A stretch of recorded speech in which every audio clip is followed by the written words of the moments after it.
Hi friends, welcome to my channel.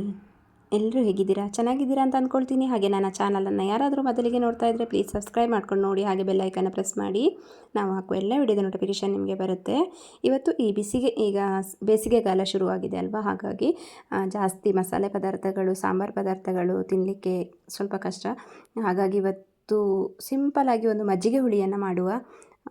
ಸೌತೆಕಾಯಿಯನ್ನು ಉಪಯೋಗಿಸಿ ನಾನಿಲ್ಲಿ 1 ಇಂಚು ಶುಂಠಿ, ಹಾಗೆ ಒಂದು 3-4 ಎಸು ಬೆಳ್ಳುಳ್ಳಿ, ಹಾಗೆ ಒಂದು 3 ಹಸಿಮೆಣಸಿನ್ಕಾಯನ್ನು ಒಂದು ಮಿಕ್ಸಿ ಜಾರಲ್ಲಿ ಹಾಕ್ಕೊಳ್ತಾ ಇದ್ದೀನಿ. ಇದನ್ನು ಇವಾಗ ರುಬ್ಕೊಂಡು ಬರಬೇಕು ನಾವು.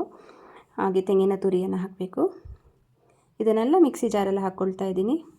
1 ಕಪ್ಪು ತೆಂಗಿನ ತುರಿಯನ್ನು ಕೂಡ ಹಾಕ್ಕೊಳ್ತಾ ಇದ್ದೀನಿ. ಹಸಿ ತೆಂಗಿನ ತುರಿ ಆದರೆ ತುಂಬ ಚೆನ್ನಾಗಿರುತ್ತೆ.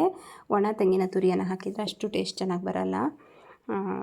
ಹಸಿ ಇರಬೇಕು ತೆಂಗಿನ ತುರಿ, ಚೆನ್ನಾಗಿರುತ್ತೆ ಆವಾಗ ಮಜ್ಜಿಗೆ ಹುಳಿ. ಇವಾಗ 1 ಸ್ಪೂನ್ ಜೀರಿಗೆಯನ್ನು ಹಾಕ್ಕೊಳ್ತಾ ಇದ್ದೀನಿ. ಇವಾಗ ಇದನ್ನು ನಾನು ರುಬ್ಕೊಂಡು ಬರಬೇಕು. ರುಬ್ಲಿಕ್ಕೆ ಎಷ್ಟು ಬೇಕೋ ಅಷ್ಟು ನೀರನ್ನು ಆ್ಯಡ್ ಮಾಡಿಕೊಂಡು ಇದನ್ನು ಇವಾಗ ರುಬ್ಕೊಳ್ಳೋಣ ನಾವು.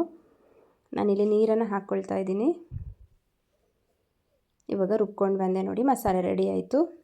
ಇವಾಗ ಒಲೆ ಮೇಲೆ ಒಂದು ಫ್ಯಾನನ್ನು ಇಟ್ಕೊಳ್ತೀನಿ. ಇದಕ್ಕೆ ಸ್ವಲ್ಪ ಎಣ್ಣೆ ಹಾಕ್ಕೊಳ್ತೀನಿ. ಈ ಎಣ್ಣೆ ಬಿಸಿ ಆಗಬೇಕು.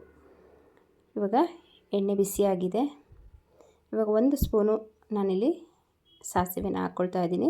ಹಾಗೆ 1 ಬ್ಯಾಡಗಿ ಮೆಣಸಿನ್ಕಾಯನ್ನು ಕಟ್ ಮಾಡಿ ಹಾಕ್ಕೊಂಡಿದ್ದೀನಿ.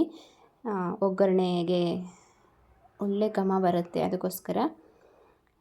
ಹಾಗೆ ಇಂಗು ಹಾಕ್ಕೊಳ್ತಾ ಇದ್ದೀನಿ. ನಾನಿಲ್ಲಿ ಕಲ್ಲಿಂಗು ಅದನ್ನು ಹಾಕ್ಕೊಂಡಿದ್ದೀನಿ. ಒಂದು ಕರಿಬೇವಿನ ಎಸಳು, ಎಲ್ಲವನ್ನು ಹಾಕಿ ನೀಟಾಗಿ ಒಗ್ಗರಣೆಯನ್ನು ಫ್ರೈ ಮಾಡ್ಕೊಳ್ಳೋ. ಒಗ್ಗರಣೆ ರೆಡಿಯಾಗಿದೆ. ಇವಾಗ ನಾನು ಹಚ್ಚಿಟ್ಕೊಂಡಿರುವಂಥ 1 ಈರುಳ್ಳಿಯನ್ನು ಹಾಕ್ಕೊಳ್ತಾ ಇದ್ದೀನಿ. ಈರುಳ್ಳಿ ಫ್ರೈ ಆಗಲಿ. ಈರುಳ್ಳಿ ಫ್ರೈಗೆ ಸ್ವಲ್ಪ ಉಪ್ಪು ಹಾಕ್ಕೊಳ್ಳೋಣ, ಬೇಗ ಫ್ರೈ ಆಗುತ್ತೆ.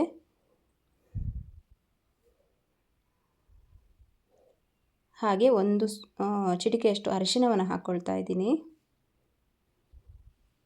ಇದನ್ನೆಲ್ಲ ನೀಟಾಗಿ ಮಿಕ್ಸ್ ಮಾಡಿಕೊಳ್ಳುವ. ಕಟ್ ಮಾಡಿ ಇಟ್ಕೊಂಡಿರುವಂಥ ಸೌತೆಕಾಯಿಯನ್ನು ಹಾಕ್ಕೊಳ್ಳುವ. 1 ಸೌತೆಕಾಯಿಯನ್ನು ಕಟ್ ಮಾಡಿ ಇಟ್ಕೊಂಡಿದ್ನಲ್ಲ, ಅದನ್ನು ಇದಕ್ಕೆ ಹಾಕ್ಕೊಂಡಿದ್ದೀನಿ.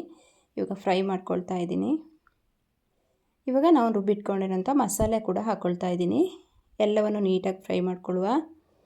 ಈಗ ಮಿಕ್ಸಿ ಜಾರನ್ನು ತೊಳೆದು ಸ್ವಲ್ಪ ನೀರನ್ನು ಹಾಕ್ಕೊಳ್ಳುವ. ಇದನ್ನು ಸ್ವಲ್ಪ ನಾವು ಈ ರೀತಿ ಕೈ ಆಡಿಸ್ಬೇಕು, ಇದು ಚೆನ್ನಾಗಿ ಕುದಿ ಬರಲಿ. ಇವಾಗ ಇದನ್ನು ನಾನು ಸ್ಟವ್ ಆಫ್ ಮಾಡಿ ಇಟ್ಕೊಂಡಿರ್ತೀನಿ, ಯಾಕಂದರೆ ಇದು ತಣ್ಣಗಾಗಬೇಕು. ಇವಾಗ ಈ ಕಡೆಯಲ್ಲಿ ನಾನು 1 ಕಪ್ಪು ಮೊಸರನ್ನ ತಗೊಂಡು ಅದಕ್ಕೆ ನೀರು ಆ್ಯಡ್ ಮಾಡಿ ಈ ರೀತಿ ಮಜ್ಜಿಗೆ ಮಾಡ್ಕೊಳ್ತಾ ಇದ್ದೀನಿ. ಈ ಮಜ್ಜಿಗೆನ ಅದಕ್ಕೆ ಸೇರಿಸಬೇಕು ನಾವಿವಾಗ. ನೋಡಿ, ಇದು ತಣ್ಣಗಾಗಿದೆ. ಇದಕ್ಕೆ ಇವಾಗ ಮಜ್ಜಿಗೆಯನ್ನು ಹಾಕ್ಕೊಳ್ಳುವ. ಇನ್ನು ಸ್ವಲ್ಪ ನೀರನ್ನು ಸೇರಿಸ್ಕೊಳ್ಳುವ. ಇದು ಮಜ್ಜಿಗೆ ಹುಳಿ ಆದ್ದರಿಂದ ಸ್ವಲ್ಪ ತೆಳ್ಳಗೆ ಇದ್ರೇ ಚೆನ್ನಾಗಿರುತ್ತೆ. ಇವಾಗ ನೋಡಿ, ನಮ್ಮ ಮಜ್ಜಿಗೆ ಹುಳಿ ರೆಡಿಯಾಗಿದೆ. ಸಖತ್ತಾಗಿ ಟೇಸ್ಟ್ ತುಂಬ ಚೆನ್ನಾಗಿ ಬಂದಿದೆ. ಇವಾಗ ಒಂದು ಬೌಲಲ್ಲಿ ಹಾಕೋಣ. ನೋಡಿ, ಮಜ್ಜಿಗೆ ಹುಳಿ ರೆಡಿಯಾಗಿದೆ. ಇವಾಗ ನೋಡಿದ್ರಲ್ವ ಮಜ್ಜಿಗೆ ಹುಳಿ ಹೇಗೆ ಮಾಡಿದ್ದು ಅಂತ, ಸೌತೆಕಾಯಿಯನ್ನು ಉಪಯೋಗಿಸಿ. ಇದು ನಿಮಗೆ ಇಷ್ಟ ಆದರೆ ಒಂದು ಲೈಕ್ ಮಾಡೋದನ್ನು ಮಾತ್ರ ಮರಿಬೇಡಿ. ಹಾಗೆ ಹೇಗಿದೆ ಅಂತ ನನಗೆ ಕಮೆಂಟ್ ಬಾಕ್ಸಲ್ಲಿ ತಿಳಿಸಿ. ಇಷ್ಟೊತ್ತು ನನ್ನ ವಿಡಿಯೋ ನೋಡಿದ್ದಕ್ಕಾಗಿ ನಿಮಗೆಲ್ಲರಿಗೂ ತುಂಬ ಹೃದಯದ ಧನ್ಯವಾದಗಳು. Thank you.